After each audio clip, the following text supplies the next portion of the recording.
سيدنا محمد الفاتح لما أغلق والخاتم لما سبق ناصر الحق بالحق والهدي إلى صراطك المستقيم صلى الله عليه وعلى آله وأصحابه حق قدره ومقداره العظيم.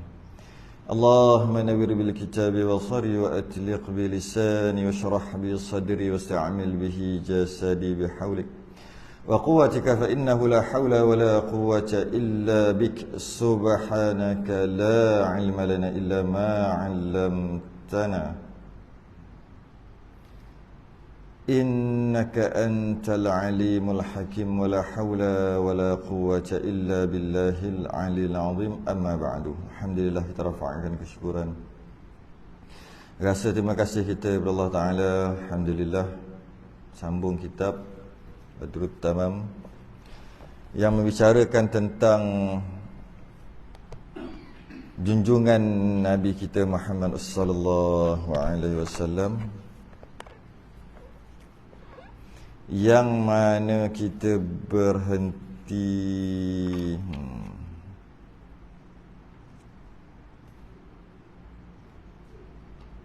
kisah kelahiran. Kita berhenti dekat kisah kelahiran Nabi sallallahu alaihi wasallam, yang mana Nabi lahir di Mekah, dibincangnya di Mekah. Kemudian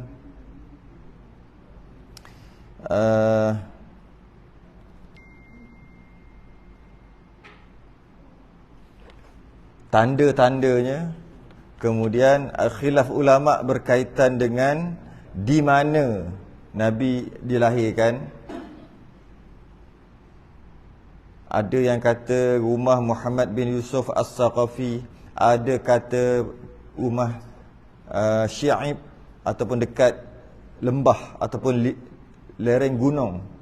Ada ulama kata dekat rumah Abu Talib. Ada dia kata kat Radam dan ada kata kat Asafan atau Usfan. Ini semua khilaf ulama kat mana Nabi lahir. Nabi diperanakkan di mana tempat tu. Cuma yang masyhur sekali di satu tempat yang sekarang ni dah jadi maktabah ataupun perpustakaan dekat Mekah sana. Itu yang paling masyhur sekali lah. Maknanya sampai sekarang lagi boleh tengok pergi, cuma dah jadi lain lah.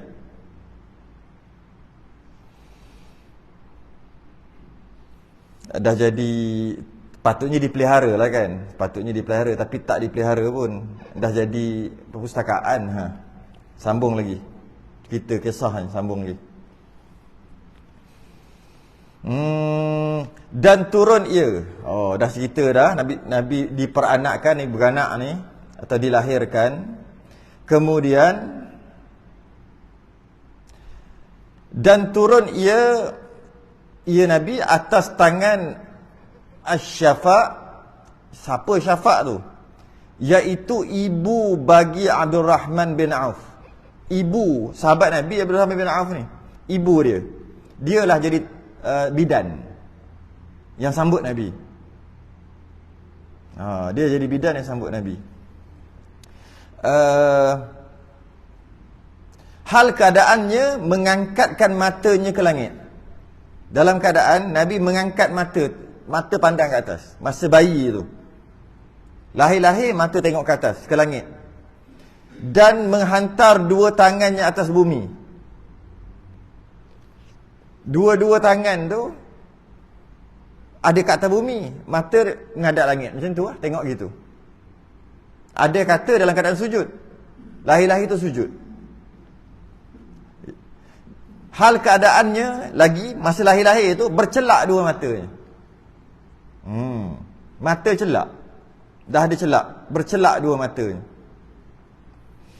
Lagi sudah berkhitan. Bukan, belum lagi. Lagi suci. Bersih. Lahir-lahir tu bersih. Maknanya ada tak air ketuban ke, darah ke? Tak ada, bersih. Lagi terpotong pusatnya. Tali pusat terpotong sendiri. Ataupun lahir-lahir tu, keluar-keluar tu tak ada tali pusat sekali dengan dia. Maksudnya dah terpotong sekali. Tercabut. Kita tak kata terpotong. Terpotong ni ada orang potong, tercabut lah. Cabut dengan sendiri. Lagi dikhitankan. Dah siap sunat lah. Dah siap sunat. Ertinya atas rupa mereka yang sudah berkhitan. Satu pendapat. Dan pada setengah riwayat, pendapat yang lain, mengkhitankan dia oleh neneknya Abdul Muttalib. Datuk, nenek ni bahasa dulu lah. Datuk yang khitankan, yang sunat tu, yang menyunatkannya adalah Abdul Muttalib. Datuk. Pada hari yang ketujuh daripada beranaknya. Lahir-lahir hari ketujuh tu. Hari ketujuh. Ada dua pendapat dah. Yang pertama, lahir-lahir dah khitan dah. Yang kedua, hari ketujuh. Kerana itu sunat. Kerana itu sunat, sunatkan anak lelaki, termasuk perempuan, pada umur 7 hari. Sama macam Nabi. Mengikut pendapat yang kedua. Jangan sampai dah 6-7 tahun. Payah nak sunat 7 tahun. Macam-macam nak kena itulah, nak kena bagi itulah, pujuk itu, pujuk ini. Tapi taklah ni sangat. Kalau 6-7 tahun tu boleh lagi lah. Tapi jangan sampai 12 tahun. Macam orang dulu kan, orang dulu sunat umur 12, nak masuk ke tahun 1. Allah, Tok Mudin takut tengok. Sepatutnya yang terbaik adalah hari yang ke-7. Masa buat akikah tu sekali lah tu. Baik. Jadi budak tu tak adalah nak kena pujuk sangat. Alah, umur 7 hari nak pujuk apa? Satu lagi, antibody dia masih lagi kuat. Jadi jangkitan tu payah nak terjadi jangkitan. Kejap je sembuh, kejap je kering. Lepas tu pula menangis. Tak berapa nak menangis sangat, sebab memang kerja dia menangis baru umur 7 hari. Ni kalau umur 7 tahun tu sibuk menangis, umur 12 tahun, Allah hai. Jadi itu yang terbaik pada hari yang ke-7. Saya ada jumpa seorang ni dulu, dia sampai 3 kali 4 kali lari daripada Tok Mudin. Tok Mudin datang, dia lari lompat. Lari. Tak balik-balik. Tak balik tu maksud lambat lepas pada tu. Dah dia tengok jauh aja, duk tunggu jauh. Ada sekali tu 2 hari dia tak balik. Oh, risau mak bapak dia. 2 hari tak balik. Takut. Satu sebab takutlah. Tapi macam mana dia boleh takut? Sedangkan dia tak pernah tengok pun orang sunat. Macam mana dia boleh takut? Salah orang tua ni lah. Saya cukup tak puati kat orang tua ni. Dia takut kan? Siap lah pakai gaji besar. Sreng kata kau. Oh, siap lah mu. Memang nak gurau, ya. Zaman kita dulu, zaman dia yang duk cakap tu dulu, takkan berani lagi rumah. Memang takkan berani. Sebab waktu tu memang gitu. Tapi sekarang, budak sekarang tak macam dulu. Buat lebih kurang dia lagi rumah. Budak dulu tak ada, dia keras. Walaupun takut, tapi dia keras juga. Dia hadap. Sebab tu orang tua-tua duk bercakap, dia buat keras, dia buat muka, buat macam tak takut. Dalam hati, nak tercabut jantung. Tapi, bila datang Tok Mudin, serah diri je. Tapi budak sekarang jangan buat gurau gitu. Tak boleh buat gurau. Kesian kat mak bapak. Kita ni mungkin pakcik dia, mungkin sepupu dia, mungkin orang jiran-jiran, saudara-saudara yang terdekat adalah. Kita mungkin anggap bergurau. Budak tak anggap gitu. Tambah-tambah budak yang umur 6, 7, 8 sampai 12 tu. Kesian. Sebab tu kalau nak elak semua tu senang je. Hari ke-7 sunat dah. Hari ke-7. Riwayat yang pertama, riwayat pertama kata lahir-lahir dah berkhitan. Riwayat yang kedua kata Abdul Muttalib yang khitankan Nabi pada hari ke-7. Kata ulama mungkin dihimpunkan antara dua riwayat itu dengan bahawasanya harus bahawa adalah diperanakkan dia hal keadaannya makhtun. Nak macam mana? Kan ada dua riwayat yang berbeza. Macam mana nak sekalikan, nak harmonikan dua riwayat ni? Mesti takkan salah satu betul, salah satu salah. Dua-dua ulama. Maka sebahagian ulama kata memang dilahir-lahirkan dah makhtun. Makhtun itu telah disunatkan, telah dikhitankan. Akan sebagai khitan yang tiada tam. Tapi khitan itu tak sempurna. Dah sunat tapi tak sempurna. Maka menyempurnakan oleh neneknya akan khitannya. Mak 2 kali ya sunat. Yang kedua tu sempurnakan hari ke-7. Niat ulama' dia nak harmonikan 2 pendapat tadi. Dan kata Qil, ada pendapat lain mengatakan mengkhitankan dia oleh Jibril pada hari membelah ia akan dadanya pada sisi Halimatus Sa'diyah. Nanti kita akan cerita bab tu. Halimatus Sa'diyah yang menyusukan dia. Ketika waktu tu Nabi dah umur 4 atau 5 tahun. 5 tahun. Waktu tu dia duduk dengan ibu susuan dia Halimatus Sa'diyah. Waktu tu datang Jibril untuk belah dada, cuci hati dengan air Zam-Zam, dan waktu tu disunatkan sekali. Itu pendapat ketiga. Pendapat ketiga. Nanti kita bincang berkaitan dengan Halimatus Sa'diyah, tak masuk lagi bab tu. Okey, dan adalah bapanya bapa Nabi ni Sayyidina Abdullah. Wafat ia Sayyidina Abdullah. Sebab apa datuk dia ambil alih ni? Kan datuk dia sunatkan. Kenapa? Adalah bapanya Sayyidina Abdullah wafat ia padahal ibunya di dalam buntingnya dengan dia. Ayah Nabi wafat ketika Nabi masih lagi dalam kandungan.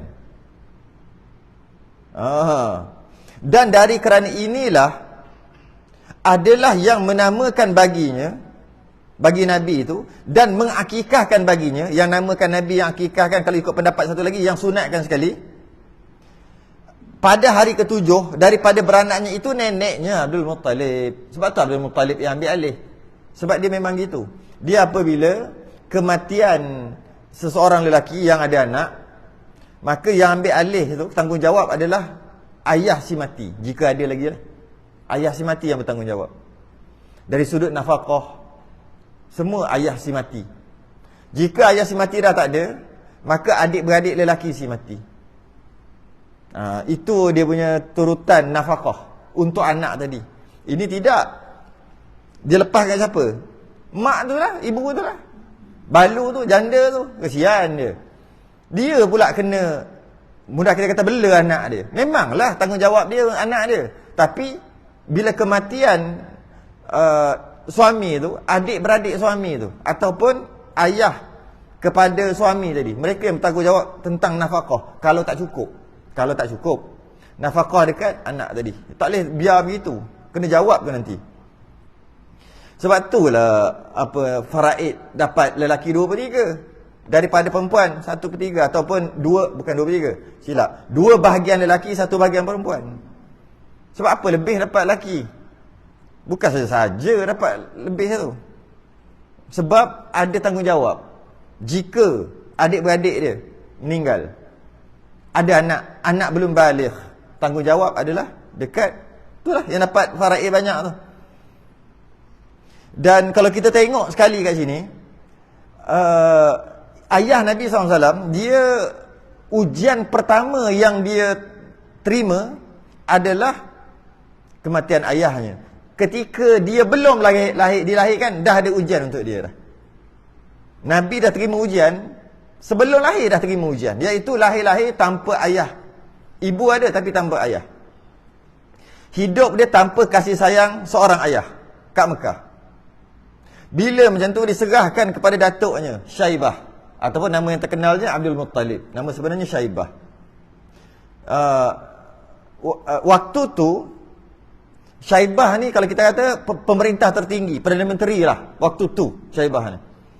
Jadi apabila Syaibah ataupun Abdul Muttalib ni dia pegang aja Nabi, dia pegang aja datuk dia lah, dia pegang aja. Dia terus dapat merasakan sesuatu yang hebat akan terjadi dekat budak ni. Terus dia kata budak ni akan jadi hebat dan dia akan dipuji orang, sangat banyak puji. Maka dia kata samaituhu Muhammadan, aku namakan dia yang sangat terpuji, yang sangat dipuji, yang sangat terpuji dan dipuji, iaitu Muhammad. Tu nama tu. Kerana dia dapat kata dia akan dipuji nanti. Dia terasa. Dia kata, sebab tu dia namakan Muhammad. Kemudian habis cerita kat situ. Masuk cerita yang lain pula. dan menyusukan dia. Lepas dah lahir-lahir, siapa yang menyusukan dia? Oleh 8 perempuan. Dia ada 8 anak susuan, 8 emak susuan, ibu susuan Nabi ni. Mereka itu adalah, bukan ibu susuan, yang menyusukan dia, termasuk ibu dia. Ada 8. Maknanya seorang ibu dia, 7 lagi ibu susuan. Yang pertama ibu dia Sayyidatina Aminah 3 hari dan kata kil 7 hari. 3 hari ataupun paling banyak kata pendapat 7 hari je ibu dia susukan dia. Hanya 7 hari. Setengah pendapat kata 3 hari saja. Habis siapa lagi yang menyusukan lepas pada tu? Dan Suwaibah Al-Aslamiyah. Siapa Suwaibah ni? Suwaibah ni jariah, hamba. Hamba siapa? Hamba saya, Abu Lahab. Yang ada surah tu, surah Lahab tu. Tabbat siada Abi Lahabin wa tab. Kan? Celaka 2 tangan Abu Lahab. Tu. Bukan Abu Lahab tu. Abu Lahab tu pakcik dia, maksudnya hamba kepada Abu Lahab. Hamba kepada Abu Lahab. Kenapa Abu Lahab tiba-tiba hamba kepada Abu Lahab susukan Nabi ni? Kenapa? Ni disebut sini. Yang merdeka ia akan dia tatkala mengkhabar ia akan dia dengan kesukaan beranaknya. Bila Abu Lahab dengar Nabi ni lahir, sebelum gaduh lah, lepas tu baru bergaduh. Mula-mula tu dia seronoknya dapat anak saudara. Dia ada seorang hamba, nama hamba dia Suwaibah. Dia merdekakan Suwaibah tu. Tapi sebelum tu dia kata, engkau pergi tengoklah anak tu, anak saudara aku ni, dan aku merdekakan kau. Dan disusunya akan dia beberapa hari dahulu daripada datang Halimatus Sa'diyah. Sebelum Halimatus Sa'diyah ni terkenal lah ibu susu Nabi. Sebelum tu Suwaibah ni yang susukan.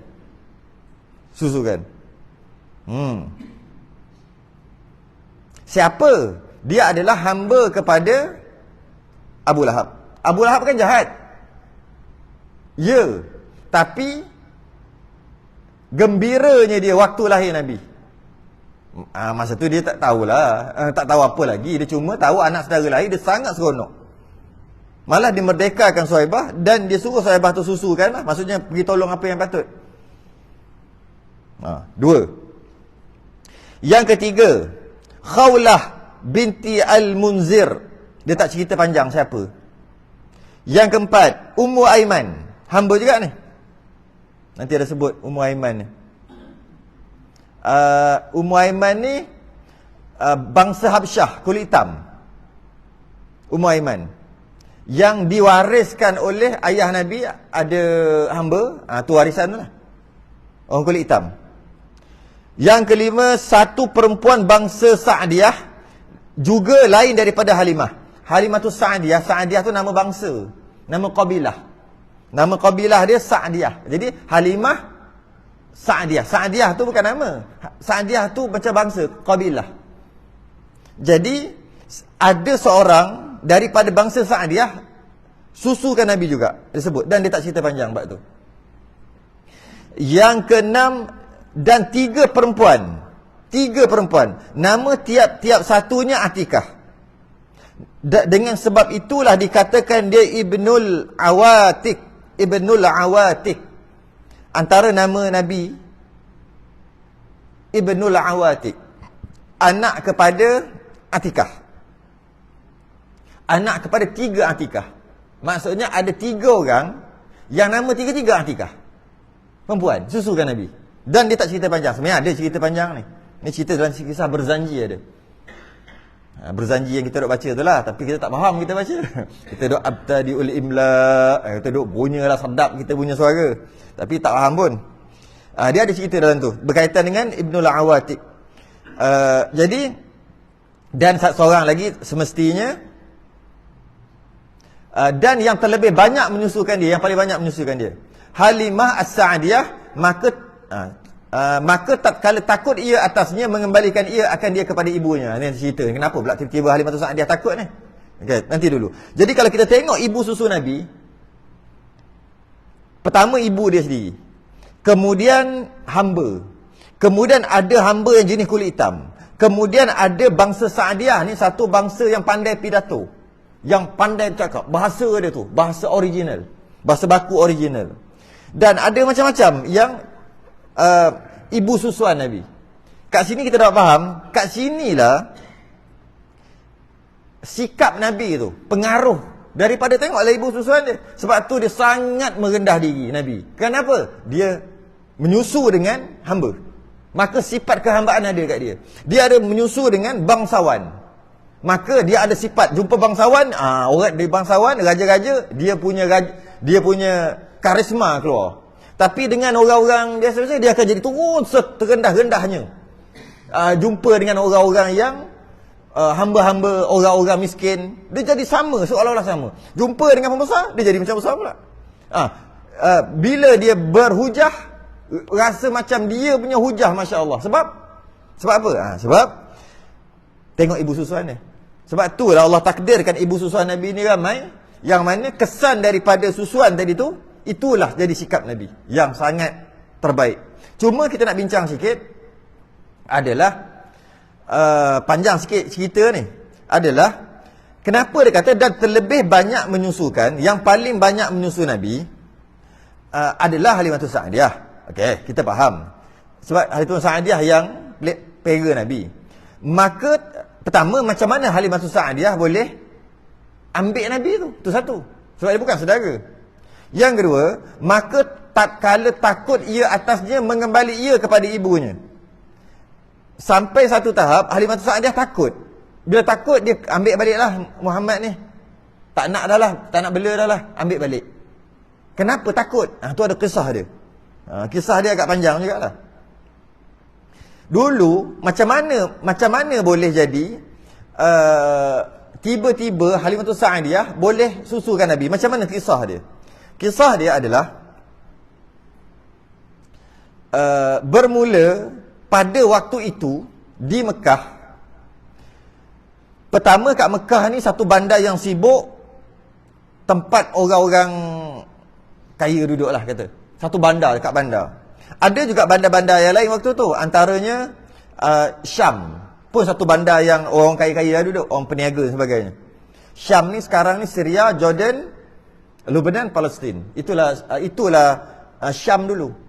Syam kita sebut Syam, Nabi berniaga Syam tu 4. Sekarang dah jadi 4 buah negara. Syria, Jordan, Lebanon dan Palestin. Itulah Syam. Jadi Syam adalah satu bandar yang maju, lebih maju daripada Mekah. Cuma Mekah juga bandar. Maka orang-orang kaya lah, orang bangsawan duduk situ. Orang-orang kampung duduk pinggir-pinggir bandar Mekah.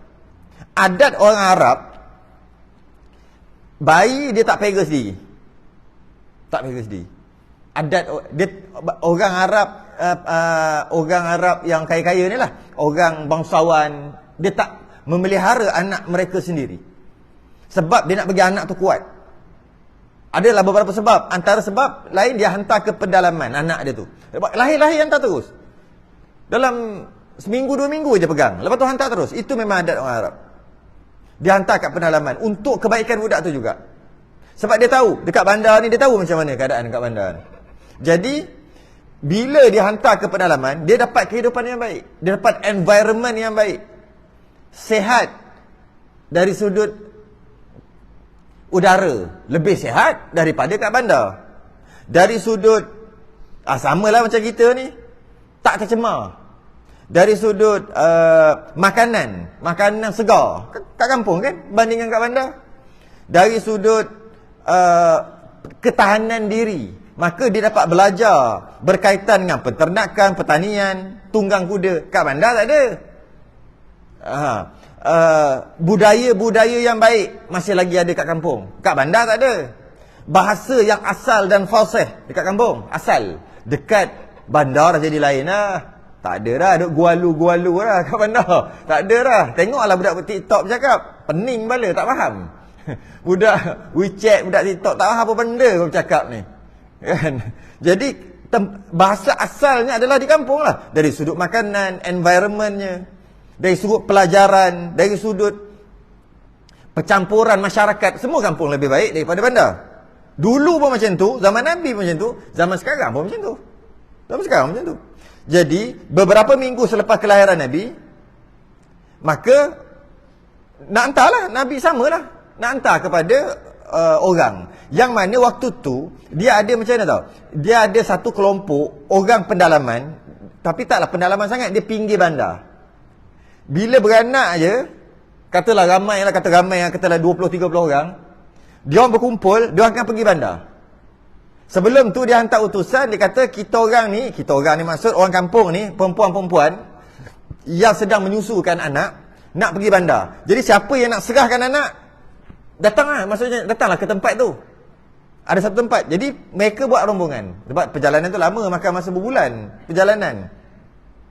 Jadi bila sampai nanti dia pilih lah. Tengok, tak apalah, anak aku jaga gitu. Dan dapat upah. Yang jaga tu dapat upah. Susu dapat upah dan jaga dapat upah. Upah pula mahal.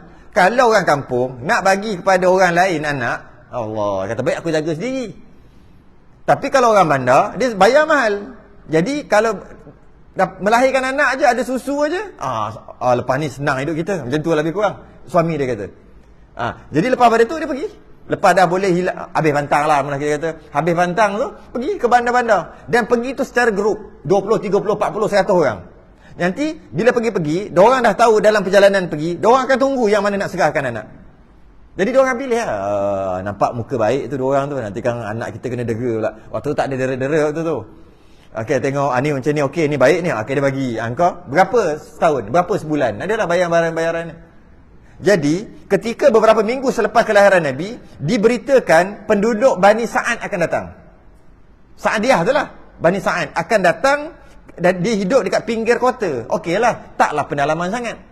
Pinggir kota, on the way dalam perjalanan ke kota Mekah. Dan mereka ini terkenal dengan pemidato yang baik. Jadi, kalau anak duduk dengan diorang, anak ni pandai bercakap, pemidato yang baik. Jadi bila diorang sampai, kontrak dia 2 tahun. Kalau tidak, tak balui. Kontrak 2 tahun. Bayaran dia Allah Alam lah berapa bayar. Kontraknya mengasuh, menyusu 2 tahun. Maka ramailah berkumpul dekat kat Mekah waktu tu nak serahkan anak masing-masing. Bila kumpulan Bani Sa'ad sampai, maka pakat-pakat pilih seorang. Pakat pilih, ini sesuai. Pakat pilih lah. Kalau kita fikir, waktu tu kambing, lembu, unta memang banyak. Malah mereka minum susu biasa. Tapi tetap tak bagi susu unta dekat anak. Tak bagi susu kambing, susu lembu dekat anak. Tapi kita elok-elok susu ada bagi susu lembu kan anak. Dah lah bukan susu lembu original. Susu lembu dah formula kan dah. Dah proses. Entah jadi apa dah. Dah masuk macam-macam dah. Bukan original tu. Dah campur macam-macam dalam tu. Sebab tu tahan lama. Cuba susu lembu, kita letak kat luar. Letak kat luar, atas meja. Tengok 3 hari. Masam. Tapi kenapa susu tepung tu, susu yang kata susu lembu tu, letak setahun elok lagi. Expired je. Kenapa? Maknanya dah campur benda lain. Nama susu lembu. Nama susu formula. Orang dulu, walaupun susu tu original, susu lembu, susu kambing, susu unta, original pun tak bagi kat budak. Dia cari orang, susu orang juga. Sebab ini anak orang, ni bukan anak lembu. Anak orang. Jadi, bagi susu orang lah juga. Kita tengok dulu. Tapi sekarang kita tak tahulah kenapa bagi. Lainlah ada masalah. Walaupun tak ada susu sekalipun, serah ataupun upahlah orang lain. Kita tak ada, maksud Melayu tak ada berapa sangat. Ibu susuan ni dia tak berapa sangat. Dia tak berapa ada. Tapi saya dengar orang cerita dulu, dia kata duk Felda dulu. Dia amalkan juga. Yang Felda baru buka, saya dengar orang cerita, dia tak pernah duk Felda pun. Bila baru buka, dia jadi macam saudara mara lah yang tu. Takkanlah nak bergaduh, dah berapa kerat je duduk lautan tu. Dengan harimau, dengan apa semua. Jadi kadang-kadang, diorang ni pergi kerja lah, masuk pergi meladang lah, pergi Felda.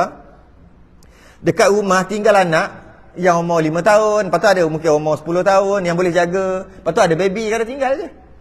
Dan ada yang ibu-ibu yang baru bersalin dalam pantang, dia tak boleh keluar kerja lagi, dia duduk lah. Kadang-kadang dia tengok jiran dia bising, anak dia menangis.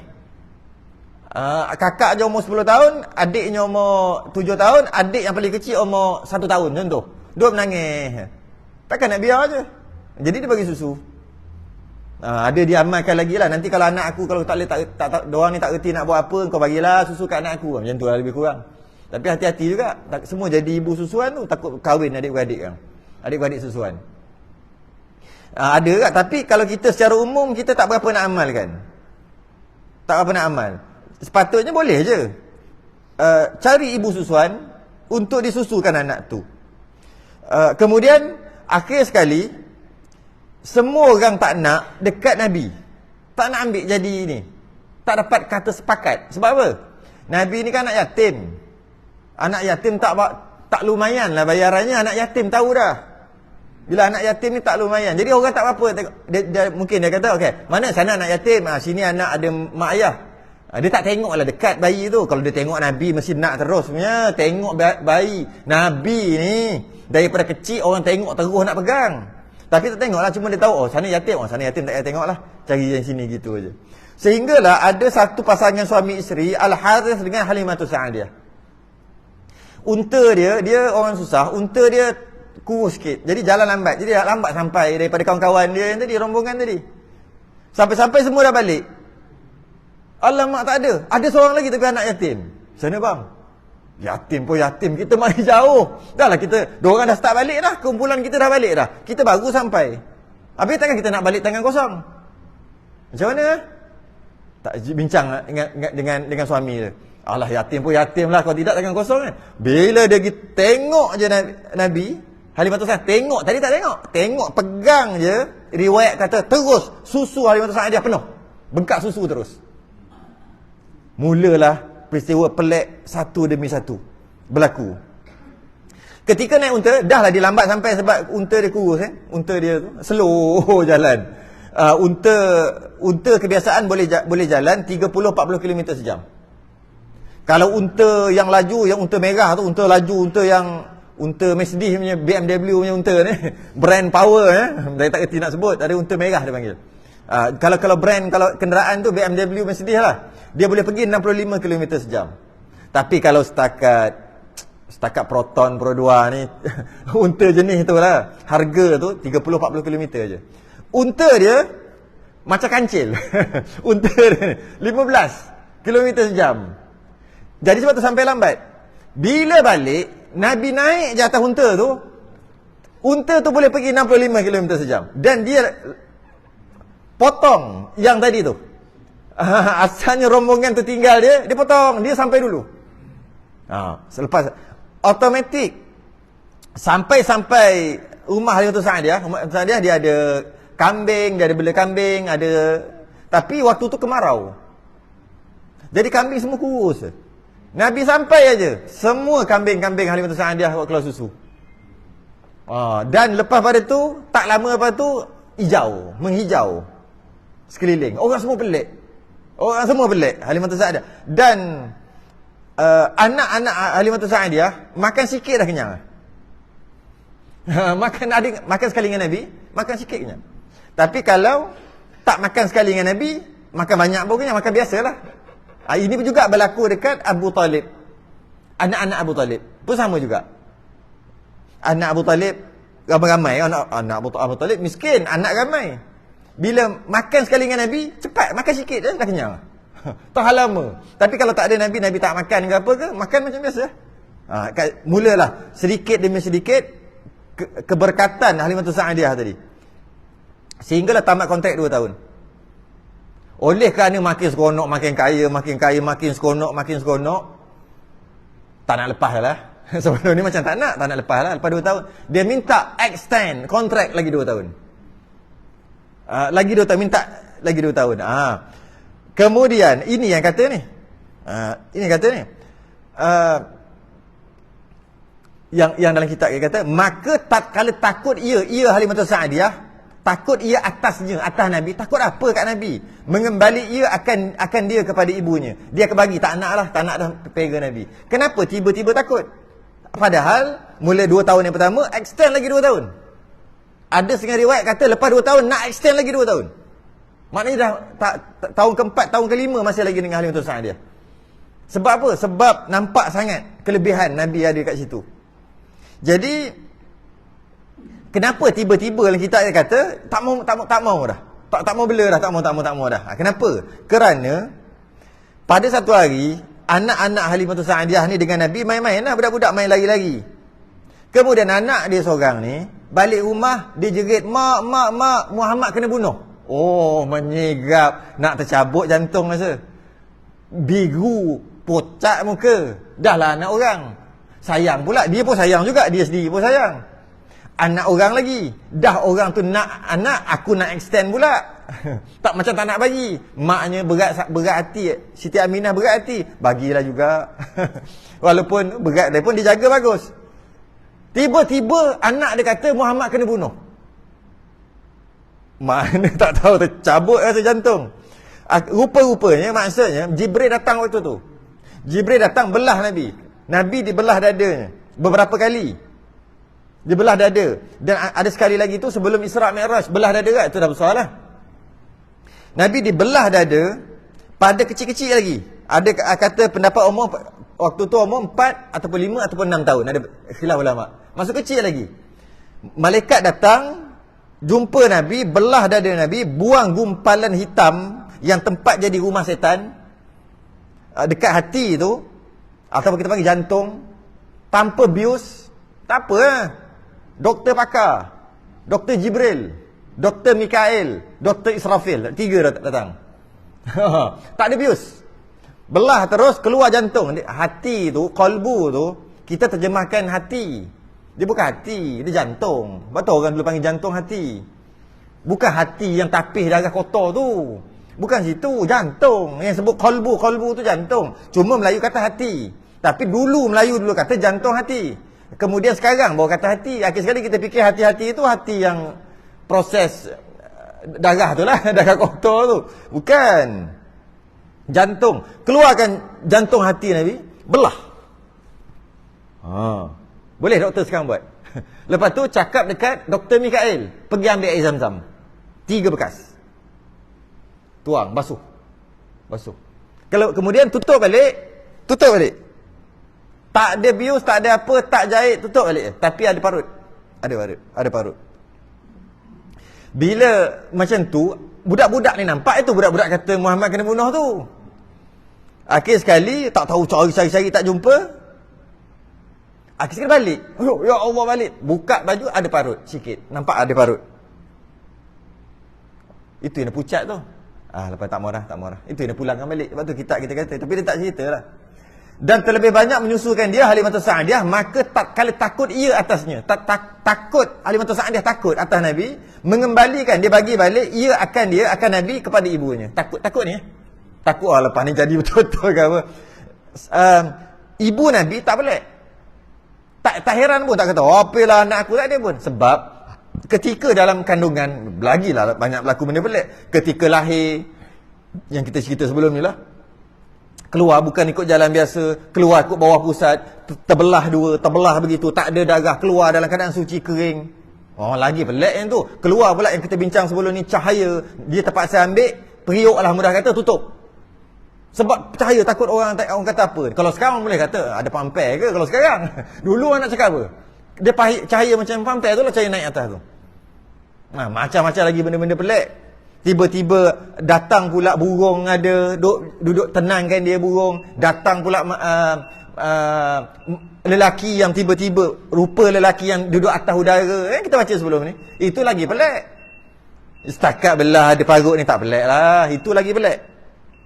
Tak kira yang dia mimpi lagi. Macam-macam lagi. Okey. Habis. Sambung lagi. Kewafatan Sayyidatina Aminah.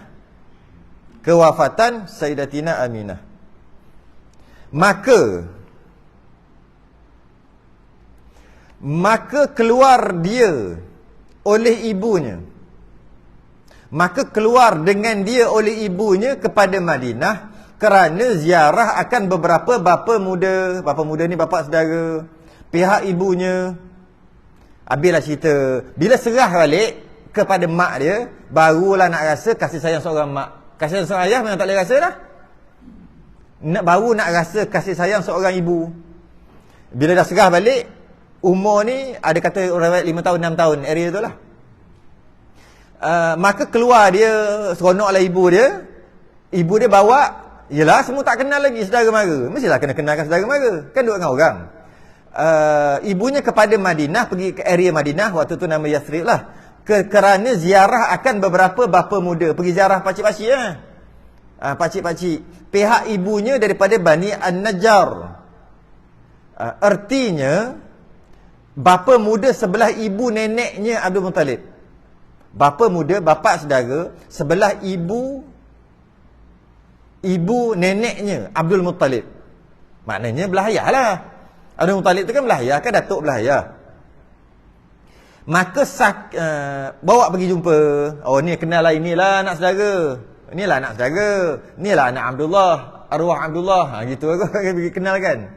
Dekat Bani Najjar. Saudara mara Abdul Muttalib lah.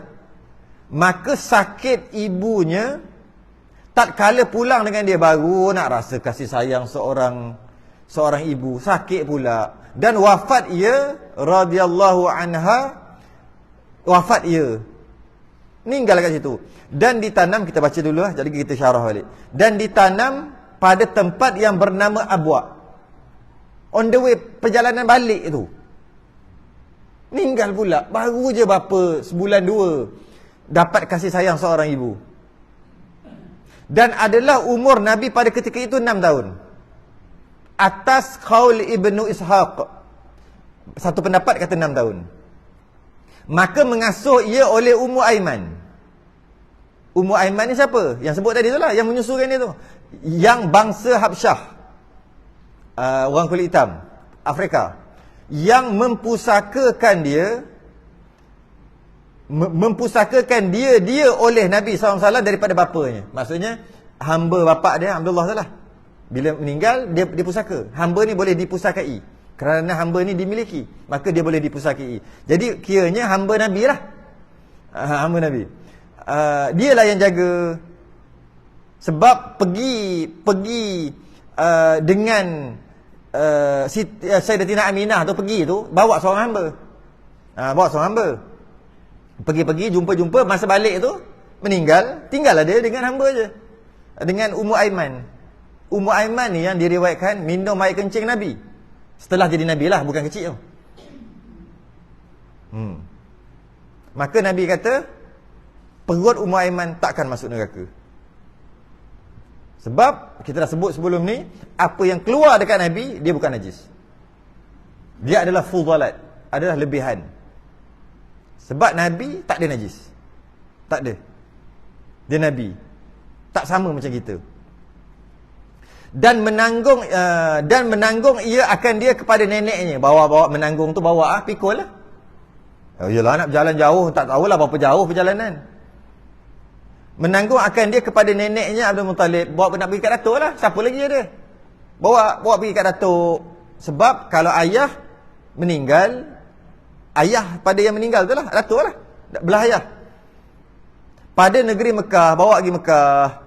Maka memelihara ia akan dia hingga cukup 8 tahun. Duduk dengan Abdul Muttalib 8 tahun. Itu secara ringkasnya.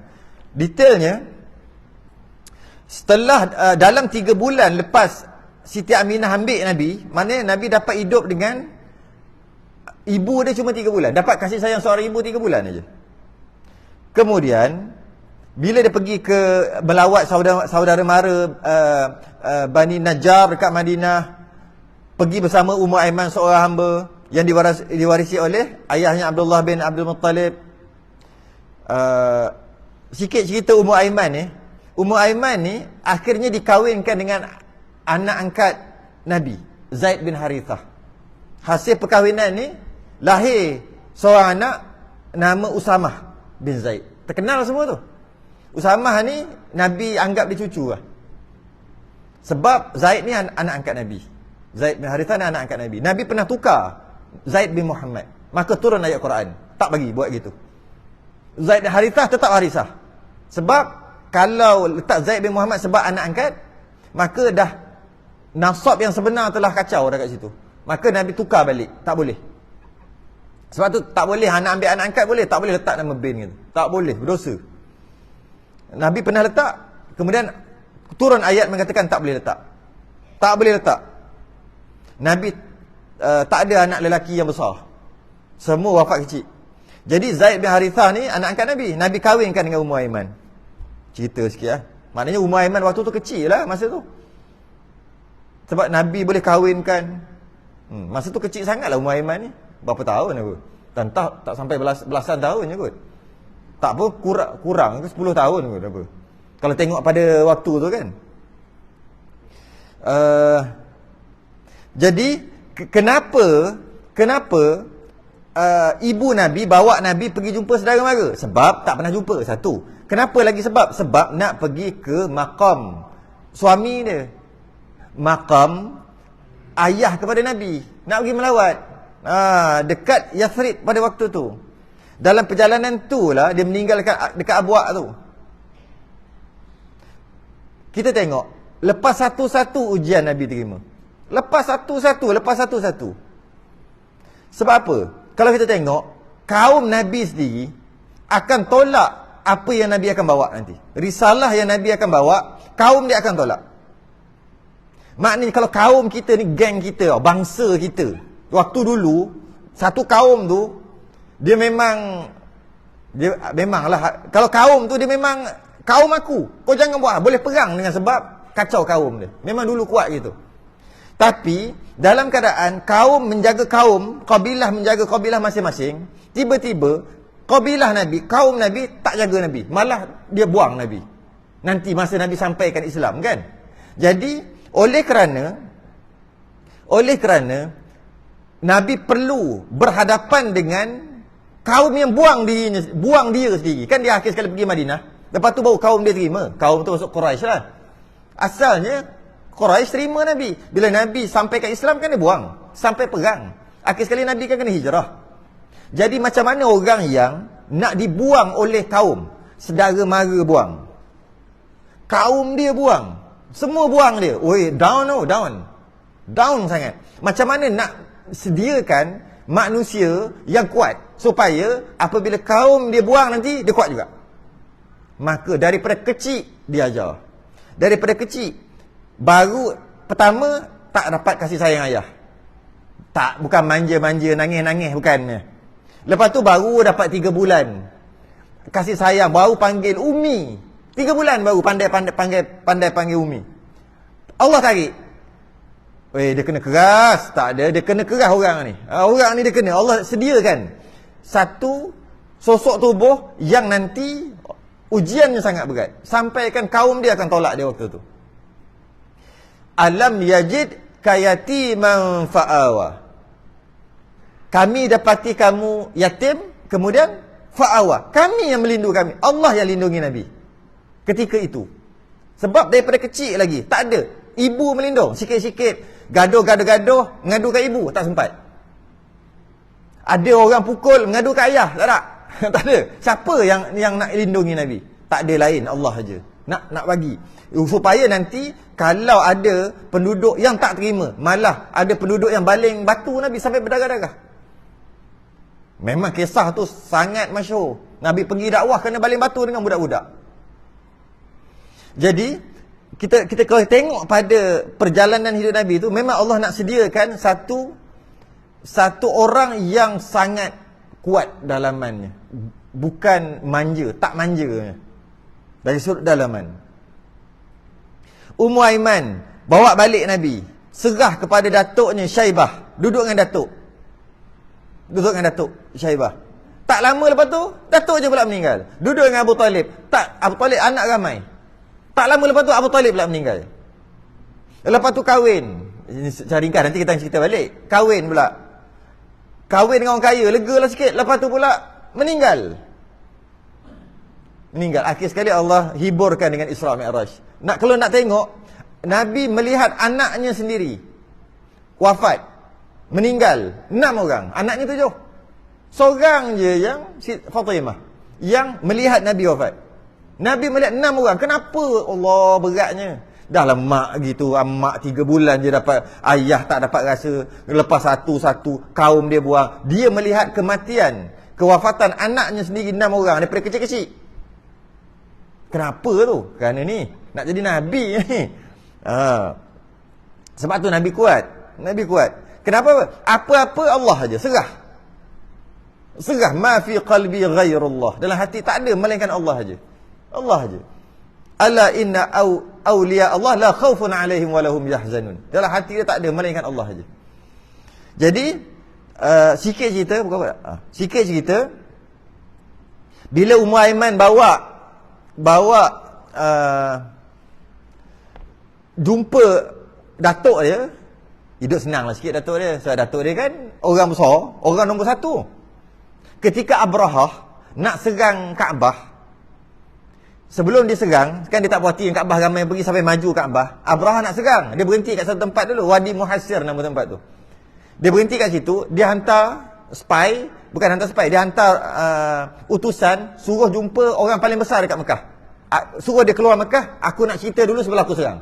Kau tim you kalau boleh kau tim. Siapa yang dorang bilik, siapa yang nak kena pergi? Syaibah, Abdul Muttalib nombor satu. Lepas bincang, Abdul Muttalib kata apa? Kau pulangkan 200 ekor kambing aku. Aku nak musnahkan Kaabah ni. Syaibah tak peduli. Aku nak 200 ekor. Sebab dia ambil 200 ekor. Masa on the way tu dia tengok, banyak kambing ni. Menarik ni. Abraha jahat. Lepas tu dia nak runtuhkan Kaabah. Alang-alang kita ambil. Dapat tahu ke tuan punya kambing? Rupanya tuan punya kambing PM punya. Perdana Menteri punya kambing. Dapat tahu, tapi dia bawa tentera banyak. Tak boleh lawan. Tapi memang kena ambil dah. Kena rampas dah. Bila dia panggil, aku nak runtuhkan Kaabah. Aku nak rosakkan Kaabah semua. Nak runtuhkan Kaabah. Aku tak peduli. Aku nak 200 ekor kambing. Kata, kau biar betul. Kau orang pembesar kat Mekah ni. Aku sibuk nak runtuhkan Mekah. Mekah tu setakat 200 ekor kambing. Berapa sangat? Berapa nilainya nak banding dengan aku nak runtuhkan Kaabah? Aku nak juga 200 ekor. Pulangkan balik. Akhir sekali dia kata, kenapa kau tak peduli dekat Kaabah ni? Dia kata, Kaabah tu ada tuannya. Biar tuannya lah jaga. Allah lah maksudnya. Aku tuan kambing. Aku nak aku punya kambing. Akhir sekali dapat kambing. Akhir sekali tak sempat nak pergi. Datang burung ababil kan. Cerita nak bagi tahu siapa yang dipanggil orang yang sebagai wakil pada Mekah pada waktu tu untuk bincang dengan Abraha. Syaibah, Abdul Muttalib. Jadi bila dipulangkan, diberi, kata inilah datang Ummu Aiman. Saya agak umur dia kecil lagi. Tak ingat masa muka 9 tahun ke 10 tahun ke. Hamba kan waktu tu kecil. Pikul Nabi. Bawa pergi jumpa, ni datuk dia, ni datuk dia. Ni Muhammad kematian sebab Allah. Sedihlah rasa Abdul Muttalib. Maka Abdul Muttalib pun ambil bela. Duduk dengan Abdul Muttalib. Cuma Abdul Muttalib tu waktu tu orang paling besar. Ada satu tempat namanya Darun Nadwah. Bahasa sekarang boleh kita kata parlimen lah, Dewan Rakyat. Kita kata gitu lah, mudah kata. Memang kalau ada apa-apa bincang di situ. Apa-apa masalah banjir, masalah kemarau, masalah tak cukup makan, semua bincang di situ. Ahli politik semua bincang di situ. Mudah kata Dewan Rakyat, parlimen. Kan ada kursi speaker. Satu. Siapa duduk kat situ? Situlah Abdul Muttalib. Dan orang lain tak berani duduk situ. Tapi bila dia duduk kan, dia bawa Nabi pergi situ, Nabi masuk situ, berlari duduk situ dulu. Pusing-pusing lagi dia punya. Duduk terus kat kursi tu. Orang lain semua, jangan. Abdul Muttalib kata biar. Selama ni tak ada orang boleh duduk situ melainkan dia je. Yalah, speaker. Mana orang lain boleh duduk? Dia paling besar waktu tu, dekat Darun Nadwah tu. Tapi dengan Nabi, cucu dia biar duduk. Itu yang kata orang kata. Kadang-kadang datuk ni sayang kat cucu lebih pada bapak sayang kat anak. Ayah nak pukul anak, ada nak cubit telinga ke, nak cubit ke apa ke, kena sono dengan datuk dia. Kau jangan sentuh cucu aku. Kau jangan sentuh cucu aku. Kadang-kadang dia punya sayang tu lebih lagi daripada ayah. Jadi biar duduk. Duduk boleh. Orang lain semua pelik. Padahal tak boleh main kat situ. Sebab apa tau? Sebab Abdul Muttalib ni nampak dah. Satu hari nanti tempat dia bukan kat situ, lebih lagi besar. Dah nampak dia punya karisma tu dekat Nabi. Nabi mesti daripada kecil lagi nampak. Macam singgah sana duduk kat situ. Selepas 2 tahun, habislah. Selepas 2 tahun dapat merasai kasih sayang seorang datuk pula, 2 tahun duduk. Ujian seterusnya. Abdul Muttalib meninggal dunia. Maka kat sini Nabi dapat faham beberapa perkara. Dia tak ada orang, tak ada makhluk yang dapat backup dia. Tu. Kita sikit-sikit kabel lah. Tak apa lah, aku ada pakcik aku, ketua polis tu. Kalau kena saman sikit aku suruh dia ni dapat diskaun. Ada je backup kita.